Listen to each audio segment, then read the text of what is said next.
இந்த வீடியோவில் ருசியான காளான் பிரியாணி எப்படி செய்ய போகிறோன்னு பார்க்க போகிறோம். கட் பண்ணி வச்சுக்கிட்ட 2 பாக்ஸ் காளானில் 1/4 டீஸ்பூன் மஞ்சத்தூள், 1/4 டேபிள் ஸ்பூன் மிளகுத்தூள், 1 டேபிள் ஸ்பூன் வெறும் மிளகாய்த்தூள், 1 டேபிள் ஸ்பூன் தனியாத்தூள், 1 டேபிள் ஸ்பூன் தயிர்,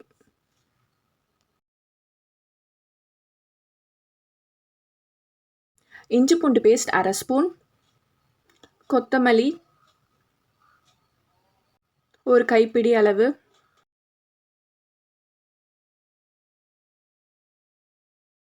புதினா 1 கைப்பிடி அளவு. இதெல்லாம் சேர்த்து நல்லா மிக்ஸ் பண்ணிக்கோங்க.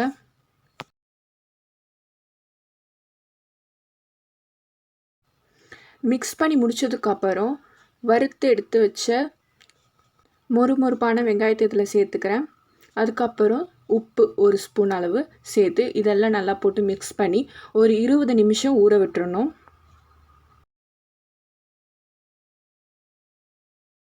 ஸ்டவ் ஆன் பண்ணிவிட்டு குக்கர் அது மேலே வச்சுட்டு இப்போது 2 டேபிள் ஸ்பூன் ஆயில் ஊற்றிட்டு 1 டேபிள் ஸ்பூன் நெய் ஊற்றிக்கிட்டு சூடானதுக்கப்புறம் ஏலக்காய், சீரகம், சோம்பு, பட்டை, பிரியாணி மசாலா எல்லாம் சேர்த்ததுக்கப்புறம் பச்சை மிளகாய் 2 பச்சை மிளகாய் சேர்த்துட்டு அதுக்கப்புறம் 3 பெரிய வெங்காயம் நறுக்கி வச்ச வெங்காயத்தை சேர்த்து நல்லா வதக்கி விட்டுக்கணும். வெங்காயம் நல்லா வதக்கி வந்ததுக்கப்புறம் 2 தக்காளி பழம் எடுத்துக்கணும்.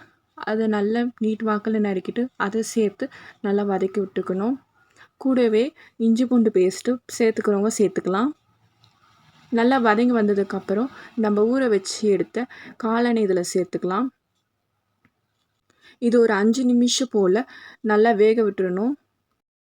5 நிமிஷம் வேக விட்டதுக்கப்புறம் தண்ணியை சேர்த்துக்கிறேன். 2 கப்பு அரிசி எடுத்துருக்கேன், அதனால் 2.5 கப்பு தண்ணி சேர்த்துக்கிறேன். இதில் 1 கப்பு வெறும் தண்ணியும் 1 கப்பு தேங்காய் பாலும் எடுத்திருக்கேன். தேங்காய் பால் எடுக்கிறதுக்கு 2 பத்தை தேங்காய் போட்டு நான் தேங்காய் பால் 1 கப் அளவுக்கு நான் எடுத்திருக்கேன். 2.5 கப்பு தண்ணி ஆட் பண்ணதுக்கப்புறம் ஒரு 2 நிமிஷம் கழித்து பிரியாணி மசாலா ஆட் பண்ணிக்கோங்க 1 டேபிள் ஸ்பூன் அளவுக்கு. இதெல்லாம் சேர்த்து கொஞ்சம் ஒரு நிமிஷம் கழித்து டேஸ்ட் பண்ணி பார்த்துக்கோங்க உப்பு இருக்கான்ட்டு. உப்பு சரியாக இருந்துச்சுன்னா அதுக்கப்புறம் 2 கப்பு ஊற வச்சு பிரியாணி அரிசி இதில் சேர்த்துக்கலாம். அரிசி மொத்தம் 30 நிமிஷம் ஊற வச்சு எடுத்துருக்கு. மூடிட்டு இப்போ ஒரு விசில் விட்டதுக்கப்புறம் அடுப்பு ஆஃப் பண்ணிடணும்.